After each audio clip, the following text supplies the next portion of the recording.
What's up, everybody? Welcome to the Squanch, Wisecrack's Rick and Morty podcast. My name is Jared, and I'm joined here by the Squanchers. Well, at least one of them. We got Alec. What's up, Alec? Hey, sorry I was not here last week. I was very ill. Yeah, well, now Ryan is ill, so I don't know what's going around. Yeah. Anyway, today we're talking about Rick and Morty Season 4, Episode 2, The Old Man in the Seat. As always, we're going to go around and see what people thought of the episode. First impressions. Alec, what do you think about this episode?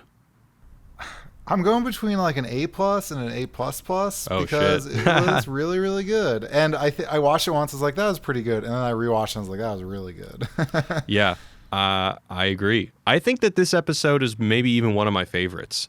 And I think a lot of it has to do with the fact that I think that, you know, we always talk about how Rick and Morty humor is very cynical, and this episode is very cynical, but I think there is a kind of optimism in its cynical depiction of love that I really liked, and I kind of came away with feeling very positive about. And so I love this episode. It's also very funny, and Season 4 is off to a fucking rockin' start. So are you at an A+, S tier?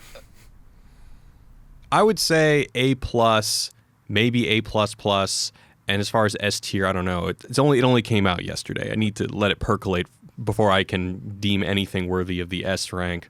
But anyway, before we dive into the specifics of the episode, let's go into a recap. So, being a shy pooper, Rick goes off to his secret isolated planet used solely for going number 2, leaving Jerry and Morty with his intern Gluty, who convinces Jerry to help him develop an app, despite Rick's warning not to. Together, they create Love Finders, an app that precisely connects people with their soulmate. When Rick discovers that somebody else has used his special toilet, he gathers all the evidence and determines the bowel movement in question was once a sandwich, and the man who ordered said sandwich is the culprit. Seconds after Love Finders is launched, people, both married and single, immediately start pairing off with soulmates.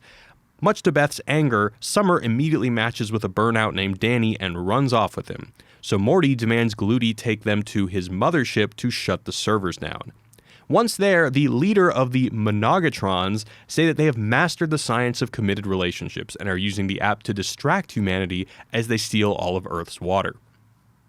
Right after consummating her love with Danny, Summer matches with another person and runs off to be with him. Rick finds the culprit, a sad widower named Tony who claims to also be a shy pooper.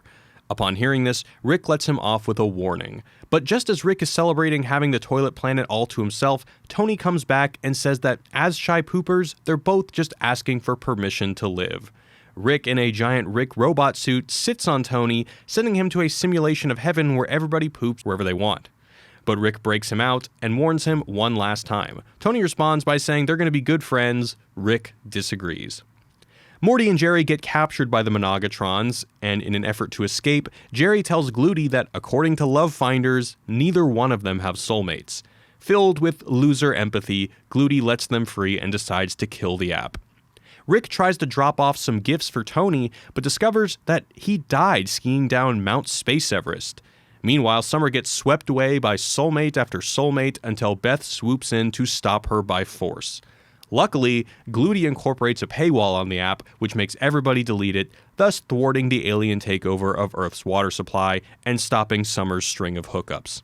After attending Tony's funeral, Rick sadly sits down on his toilet throne, where he becomes the victim of a toilet trap he initially set for Tony, a series of holograms that heckle him for being lonely and intolerable to be around. End of episode. So I just want to clarify something because it wasn't immediately obvious. He gave him a bunch of fiber to make him shit, so then he'd run to the toilet and then get ridiculed while shitting. That was his plan. Yeah, that was right? unclear to me because it seemed like, is Rick going back on him saying he doesn't want to be friends with Tony? Because it seems like, when Tony dies, Rick goes to his father and gives him $8 billion and a robot that basically gives him a new son. So I was actually confused by that moment too. Is he trying to harm him or at least make him fall into a trap? Or is he actually trying to make an authentic connection, but, tragedy falls and the guy dies? Right. It seems like there's this weird in-between place, like all the people who are in the vats, where he doesn't want to harm them, but he like doesn't want to let them in his life. Yeah. Like it's like he's afraid to let the guy be his friend, but also wants to hide that by ridiculing him on the toilet. It's very confusing. It is. So let's start talking about that then. I was going to start with the Love Finder app, but let's talk about the toilet and Tony. So this is a great arc. This is a great plot. Rick refusing to open up enough to find common ground with someone and start a friendship.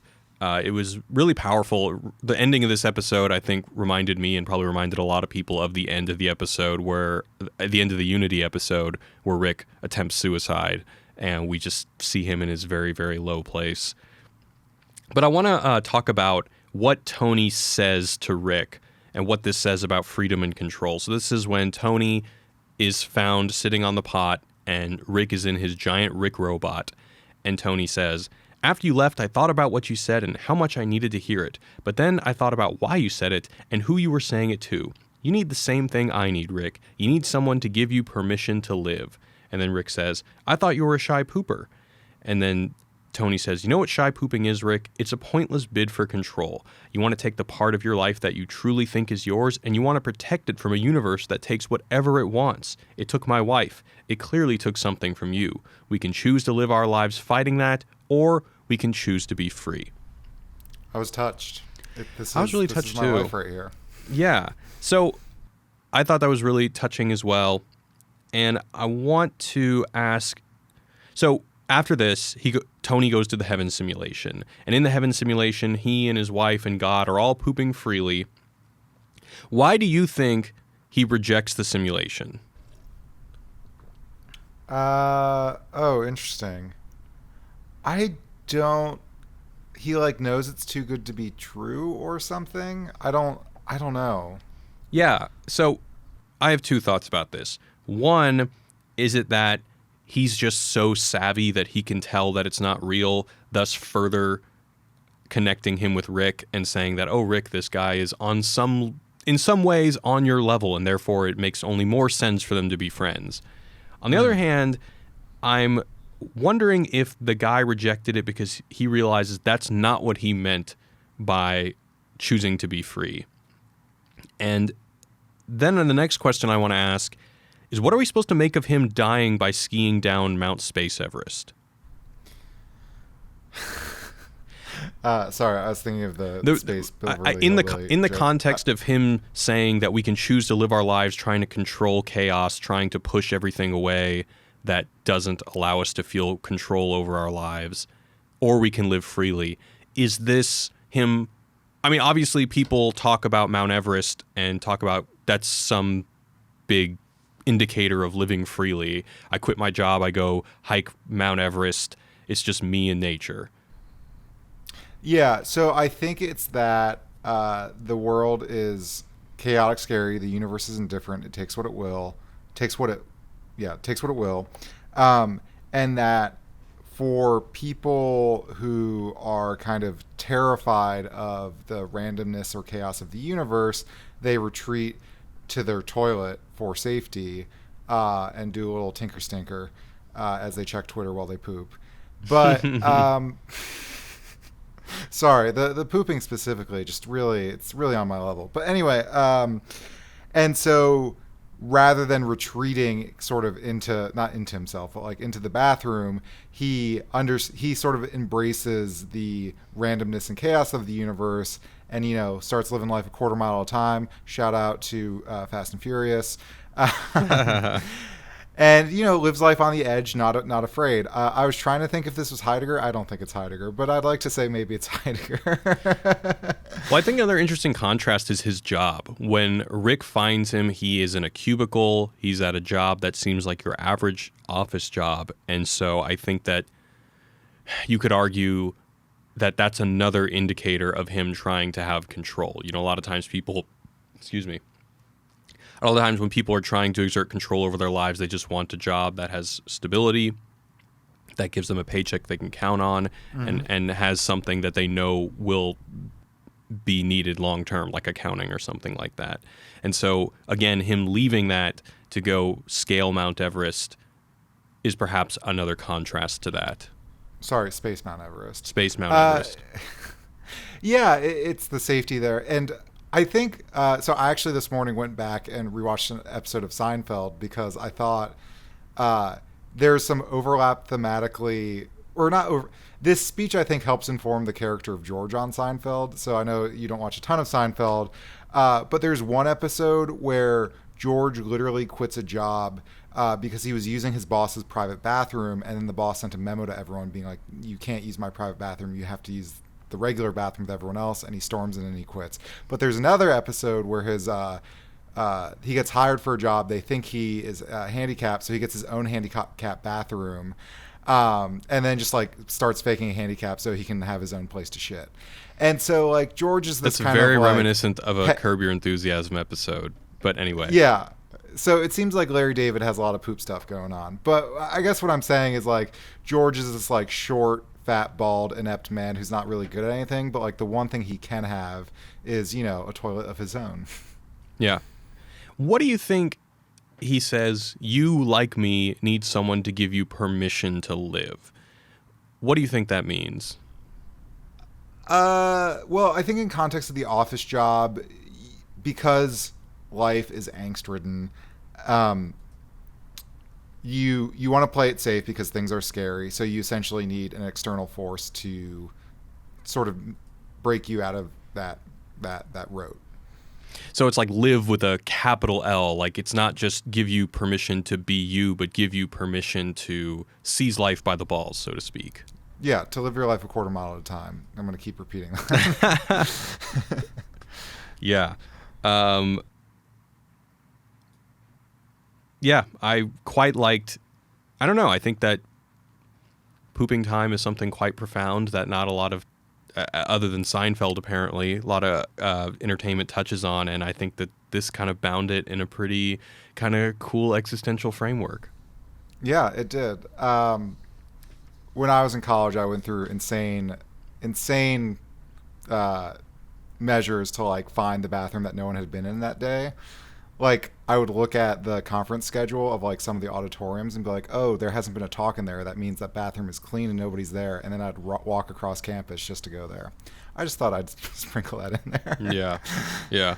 Do you think that the drug is called Globofin, the thing that makes the whatever heaven simulation? Rick says it connects the whatever you want section to the whatever you have section of your brain. Do you think that what Tony realized is that he wants something different than he thought he wanted once he has it? Yeah, it's the idea there that it constrains the possibilities. Here's what you have and here's what you want. So we're going to take of the things that you have, like what dream can we make here? Oh no, I think it's just like what he has in his life is a toilet. Oh, I think it's just it realizes what you want. That's what I took out of it. Oh, okay. I was with the what you have. I was thinking that, like his imagination is so shitty. The best thing he can imagine for is a nice place to poop. But sorry, what was the question again? Well, my question is, does he realize? So after first of all, he escapes the simulation, and then he decides to scale Mount Space Everest. Does he realize that, wow, maybe I don't want what I thought I wanted? Yeah, because I think he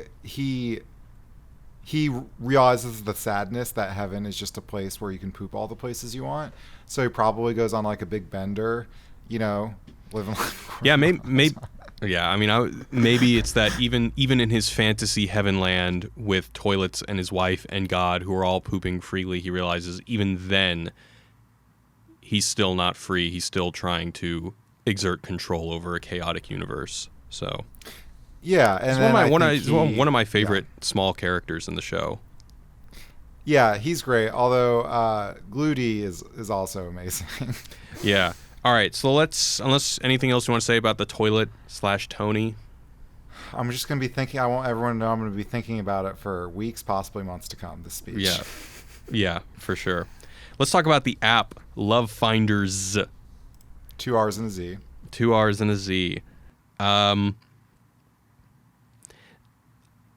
First of all, there was some language in there that threw some shade at Silicon Valley that I quite appreciated. Jerry says, rule number 1 in app development, son, never follow the rules. And then when Morty says, Rick told you not to do this, he says, yeah, well, he's a disruptive phobe. Yeah. And then after Beth sees Summer run off with Danny, people are getting divorced and immediately pairing back up again, and people are announcing that they're gay and going off to meet their soulmates, and Beth says, stupid phones are destroying us. But then immediately calls Jerry, which I also really loved. Yeah, exactly. So let's go. There's another interesting little monologue here. Let's go to what the leader of the Monogatrons say. He says, as a pre-app civilization, your love's value is defined by scarcity. You're highly trained to seek it and have no idea how to maintain it. Had you learned how to master love, you would have learned that it's abundant as water. You know, it isn't water, and then he goes on about his plan to steal Earth's water. Yeah. So, and then throughout the episode, we see, well, first of all, this whole subplot seems like a condemnation of dating apps in general, because the Love Finders doesn't seem to operate that differently than your average app. Because what Dan and Justin are saying, I think, is that these apps give you this unlimited buffet of choices, and love isn't about that. If you have all these choices, it makes finding love a kind of an interview process. But love is really much more about compromise. And that's why at the end of the episode, one of my favorite episodes in maybe any Rick and Morty episode is very small, goes very quickly. You have to watch it at least 2 times to kind of understand what this is indicating. But Beth looks to her phone, so she's hugging Jerry. They've been reunited. She looks at her phone and she sees that her soulmate is Ted Danson. But then she deletes the app, and then once she's deleted it, she feels very satisfied with Jerry. She has this little, she snuggles into him a little bit further and smiles. And this is what I was talking about earlier when I said that, it is a cynical thing to say that love is about compromise and love is about settling and love isn't about, there's one soulmate out of a million people, because as the episode points out, of course there aren't. There are probably thousands of viable mates for most people unless you're Jerry or Gluty. But right. And trying to find the right one is just going to drive anybody crazy. So love really is much more of a decision. It's not this kind of ecstatic, passionate investment. It's just a decision. It's work. Yeah, and what I thought was interesting was you don't realize love is abundant, but kind of, what Tinder does, or any of these apps, is that it allegedly makes love abundant and that you can swipe through hundreds, if not thousands of people. But I think maybe the scarcity is that we think there's only one right person for us, or anything like that, or just the insane amount of competition. What I thought was really interesting is that, they're monogatrons, as in monogamy. Their app makes people do a kind of serial monogamy that looks indistinguishable from promiscuity. And I was kind of reminded of, in the Unity episode, doesn't Rick come in on either a parachute, or he's hang glides into the stadium? Yeah, he hang glides. Yeah, but also Summer crashes in the church. She parachutes in, but then inexplicably, Beth is also on a hang glider. And so I wonder if they were trying to say that monogamy as it currently exists in the status quo is more or less just having a giant orgy, because you just go from partner to partner to partner to partner. Which isn't to say that one is better than the other. I don't know. Good for anyone who wants to do either of those things. Yeah. But I thought that was interesting, and yeah, I liked how Beth was matched. Jerry's lying. He's like, oh yeah, I took the high ground there, but he didn't. He just had no matches where she could actually with Ted Danson, who's right. A boomer dream. Yeah. Yeah, so more on the Monogatrons. I like that they're all really wimpy, because it's great for the Jerry and Morty adventure that they're able to kind of manhandle them pretty easily. Do they have a weapon? No. Well, I don't have a weapon either. Yeah. They're the perfect, the perfect villains for a Morty Jerry adventure. I just love how it's so clumsy, the way that they get through the Monogatron space station in a way that's diametrically opposed to Rick's brand of high-tech sci-fi efficiency, which is put on brilliant display when he goes and fights in the robot civil war. Yeah. Also, did you notice the robot said delivery on it, but he crossed out the Y and said deliverance, like deliver us from evil or something like that. Oh, yeah. So good. So good. So many good details for sure. Yeah. I'd also love that it's the fact that Jerry is a loser that ultimately saves them, because he's able to commiserate with Gluty and say, "Look, man, I don't have any matches either, man," and then that lets them be free, and so we get to see Jerry's own unique brand of Jerry heroism. Yeah. Do you think the character who shits on Rick's toilet, I feel like there's like a Jerry-ness there, in that like all Jerry would probably want is just a great toilet to shit on by himself, right? I don't know. That guy seemed very wise to me. And as the most intelligent man in the multiverse, it's kind of interesting to see him challenged by someone who just has this world weariness, this wisdom, this... He's given up. To him, yeah. Yeah. I mean, well, he's given up. He's been through a lot, and he's kind of like Dr. Wong in that he can see through Rick's problems and kind of take him down a peg. Yeah, but it's interesting because Dr. Wong does so like assertively, whereas he like it's through his resignation, right? Like Rick likes to say that he's resigned to not giving a shit, but this guy is like, all right, you want to kill me? Let's just, let's do it right here, right now in the conference room 3. Yeah, but that also gives him strength because he's like, I don't give a shit if you kill me. I'm going to tell you what's what. I'm going to tell you what I see in you and what your problem is. Yeah, totally. Absolutely. Yeah. Yeah. Other fun stuff. Did you want to bring up anything else about the app or that they're subplot? On the board with the other app names that they had. One of them was Meat Lovers, but MEET, and just a nice, such a good joke. Yeah. Also, just a couple of funny moments. The bomb that turns the conference speaker into a butt that lets out an explosive fart and a middle finger shaped poop.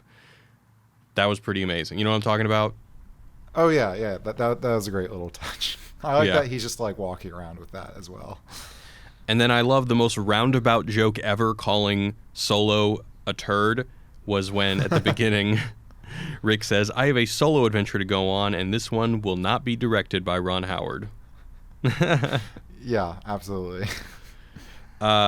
I really love some of the best things of these 2 episodes so far have just been the visual technology or combat moments. So there's Rick's scream when he finds out someone pooped in his toilet's funny, and then he goes to this one deer and he turns the antler and it opens a secret cave. Some of those just elaborate things that make you imagine how much work Rick put into setting up this poop planet are some of my favorite parts. Yeah, I also really like in the robot insurrection, the way he kills everyone is very creative. Like, doesn't he grab a guy's tongue or something and throws him on like a passing plane and rips him in half? Yeah, that was amazing. That was my favorite one of those. What did you think about the post? You saw the post credits thing? Yeah, the kid from last episode is on the missing container. Also, the butter robot's in there. Oh, I didn't even notice that. I was just talking about the fact that Jerry takes the Globofin and imagines himself being a water delivery man. Yeah, that was really good. But man, I love Am I Jerry. missing something? I don't really get it. I think the happiest he'll ever be, like, he's not a badman, right? He wants to help people. He wants to feel important. And hydrating people is maybe the greatest he feels like he can aspire to. So he's just like, if I could just make sure everyone's properly hydrated, simple, honest work, in the same way that we want to, build houses or something. I don't know. He just wants to deliver water. I really respect it. Jerry's my role model now. He should do that. Because he still doesn't have a job, right?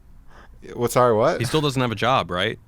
Yeah, I thought you said I should do that. I was like, great, Jared, I quit right now. No. No, he should do that. I think that Jerry could probably get that job. Yeah. One other thing about the Monogatron. So initially the Monogatron leader and his wife seem to have a perfect marriage, but at the end, and when their plan becomes thwarted, they bicker at each other like anyone else. Is there anything we're supposed to glean from this? Is it that love is probably not infinitely abundant as they said, or is it just putting a cap on a joke? Yeah, it's hard to, I mean, besides them kind of comparing serial monogamy to promiscuity, like, I don't really see what they were trying to go for there. I mean, obviously, at the end, we come to the conclusion that they have the same relationship problems that we have, even though they claim to have scientifically figured out intimacy down pat. Yeah, it doesn't seem to they say love is abundant, but they're like, love is abundant to me makes it seem like you're polyamorous and you're just like, I have enough love for 5 different partners. Good for me. But instead the love is abundant, so it all goes into one person, and then all falls apart. Didn't quite make sense to me. Yeah, I think it's probably just showing that love is something that no one can figure out. Yeah, not even these people with scientific formulas that can apparently address perfecting love. Anything else do you want to bring up before we go into the mailbag? Let's see. Sorry, this is another great line. When Rick is talking to the bug guy, he's like, I just want to find out who shit in my toilet, or it'll all be worth it when I find out who shit in my toilet. And the bug is like, is that code for something? Someone look that up if that's drug slang. Yeah, the fly that owns a frog restaurant, and he's like the kingpin, and all of his henchmen are frogs around him that would traditionally eat the fly. Yeah. And my last question is, and this is in the intro, and I don't know if you talked about this last week, there's a goose in the intro, and I was wondering if that was a horrible goose reference. It's a 2-headed goose, to be fair, and Rick has to like get a gun from the fridge because it's broken into the house and is allegedly causing havoc or trying to murder them. What is Horrible Goose? Like the Horrible Goose Game? Oh, just Untitled Goose Game. Sorry, Untitled Goose Game. But I would guess not, just because the game's too recent, and I would imagine the intro was probably done a while ago. Yeah. All right. Maybe. I mean, I have not looked too closely at the new intro animatics. Yeah. With that being said, how do people leave a voicemail, Jared? Okay, so you can hit us up at 213-534-8807 or 21-ELF-HUT or ELF-GUT-07. We got one from Bud. What's up, Wisecrack? This is Bud. Calling to talk about Rick and Morty. I don't know if you guys noticed, but in like season 1 and 3, when Rick does his little Rick and Morty Adventures 100 Years rant, both times Morty's lying on the ground and he's like drooling and muttering nonsense. But in this season 4 premiere, when they do the rant, Morty and Rick both do the rant together. And I feel like that might be the creator's way of saying, like, at this point, Morty's learned enough from Rick to be on, like, equal footing with him. Like, other stuff in the episode seemed to suggest it to me as well, like the scene where Morty kills a bunch of people with seemingly no remorse. So I wanted to hear your guys' thoughts on that. Do you think Morty's going to be more of an equal with Rick this season? Let me know. Thanks for everything you guys make. Have a good one. Thanks, Bud. I think that we see that Morty's no longer a victim. I don't think he's going to be dragged along as much. It's usually that he wants to go, and it seems like now more than in previous seasons, he knows what he's getting into. He knows the risks involved. There's that whole thing in the first episode about asking permission. He needs to get permission from Morty and maybe from Beth and Jerry. I'm not entirely clear on that, whether they need to go on adventures together. And then at the end of the first episode, in the post-credit sequence, Morty says, I don't care, you can torture me, whatever. I don't know the exact line. And then he goes into the portal, and Rick is like, all right, whatever. So I think that we're meant to believe that the progress has been that Morty may not be an equal in Rick, and that he obviously is not going to be able to wield science like Rick does. But he'll probably be able to stand up for himself more than he has in previous seasons. I think people on Reddit have been saying he's becoming more Rick-like, and I don't necessarily know if that's true. But I think it is him sort of coming to his own, being more assertive. Obviously, Rick is assertive, and possibly providing more of a counterpoint. where, to your point, Jared, he knows what he's doing, he knows what he's getting into, he knows the risk, but hopefully, unlike Rick, he will maybe have more compassion, be less sad, etc., etc., etc. Yeah. All right, this next one's from Christian about Coco. Hey, Squanchers, this is Christian, and I kind of can't believe you didn't get the Coco reference. It was one of the funniest moments. Basically, when Morty was strutting down the hallway, it was basically like he was threatening to murder him, and he said, do you think he'll be strutting around? You should think he'll be strutting around then? Only if the events of the Pixar movie Coco were capable or something in this reality, would you be doing that? And that's basically due to the fact that in Coco, if you've seen it, great movie, the afterlife is a real thing, and that you can come back if you receive a blessing from your family. So it was kind of hilarious. I probably butchered that exact quote, but that's basically the gist. Thank you, Christian. That was the line that I remembered vaguely, but I did not get a chance to write down. So Christian called in to clarify the joke. Such a good joke. It's pretty good. All right, we'll do one more. Let's do one from Michael. What's up, Squanches? This is Michael from Seattle. I was just rewatching the first episode of Season 4, Rick and Morty, Edge of to Morty, Rick Die, Rick Pete, and I noticed that in the scene where the very first Meeseeks, once they are out floating in space, the Meeseeks does not disappear, which leads me to believe that he did not complete his prime directive from Rick to kill fascist Morty. And even though it looks like he was not breathing, that he is indeed still alive and going to suffer a horrible, horrible fate of just floating in space for the rest of eternity. So, just a small Easter egg I noticed. Love what you all do. I listen to every podcast. Keep up the great work, and wubba-lubba-dub-dub. Peace. Thanks, amazing. Michael. That is an amazing thing to imagine. All right, let's go into the mailbag. You can hit us up with emails, questions, comments, interpretations, concerns, whatever. Squanch at wisecrack.co. That is correct. The first one's an email from Lauren. Does the new revelation in Season 4, Episode 1, that Rick has clones of himself that he can transfer his consciousness to lessen the sadness of the episode where he attempted suicide? 400 more years of Squanch podcast. Thanks, Lauren. The one thing that did make me think of is, you know how in one of the Season 3 episodes, I think it's the one with the roller coaster, we see that Rick has like some fucking cyborg enhancements. Yeah, well, apparently that doesn't exist anymore because now he's, that body is dead.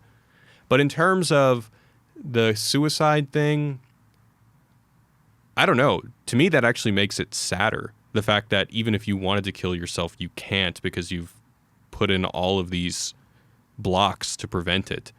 I'm reminded of, and I talk about this moment a lot. Do you know what I'm about to talk about?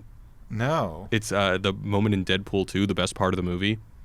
Oh, where he embraces the guy he's going to murder. In Deadpool 2, spoilers, but this is like the first 5 minutes of the movie.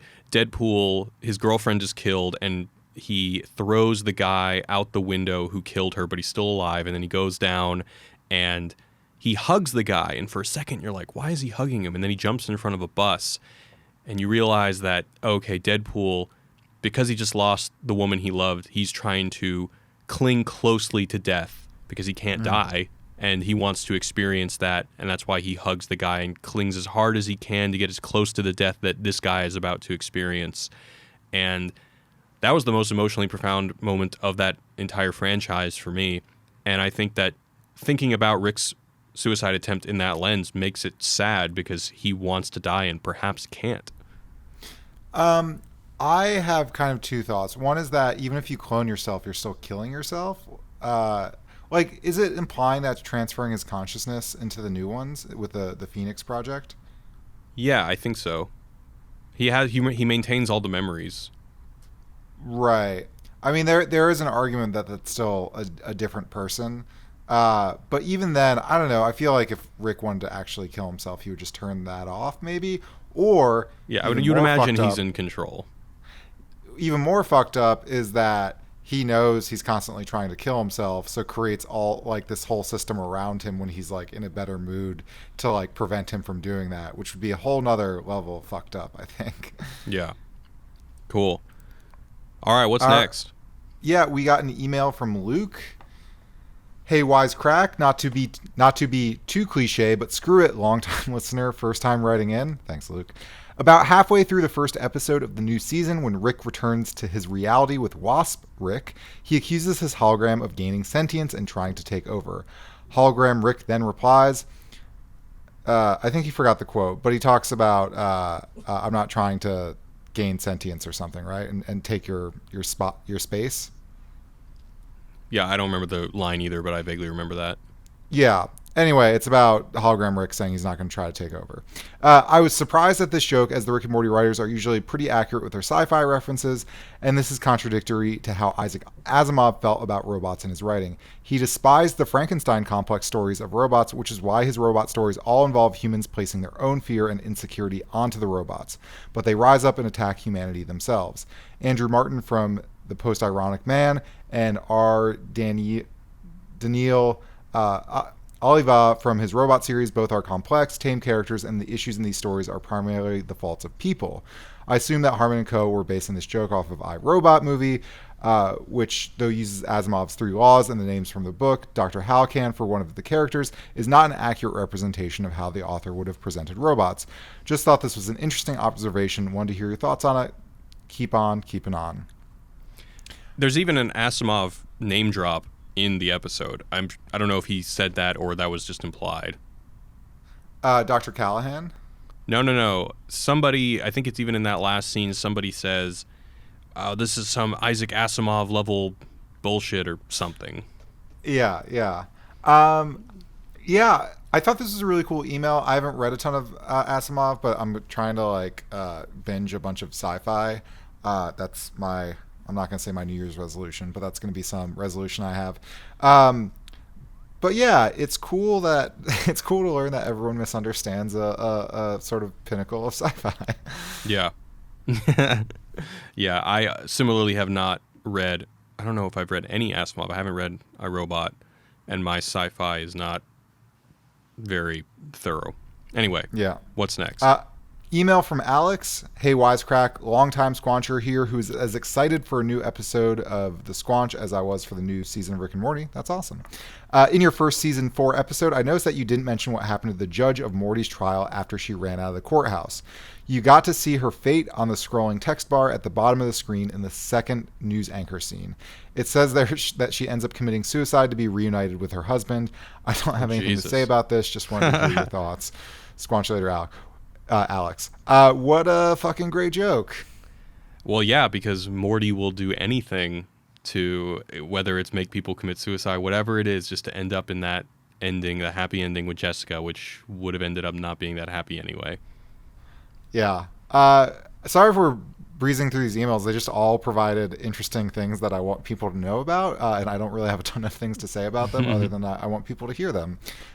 Anyway, the last one is from Michael. Hey, Wisecrack, love the podcast this week. Wanted to pick up on the discussion around the fait accompli joke because I think it goes a lot deeper than it being funny a bully used the phrase fait accompli, though admittedly that was the bit of the joke that was actually a joke.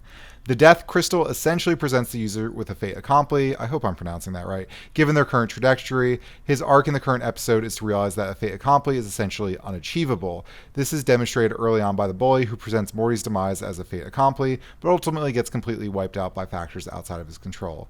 Cheers, guys. Mike from London. Yeah, that makes sense. Is it just...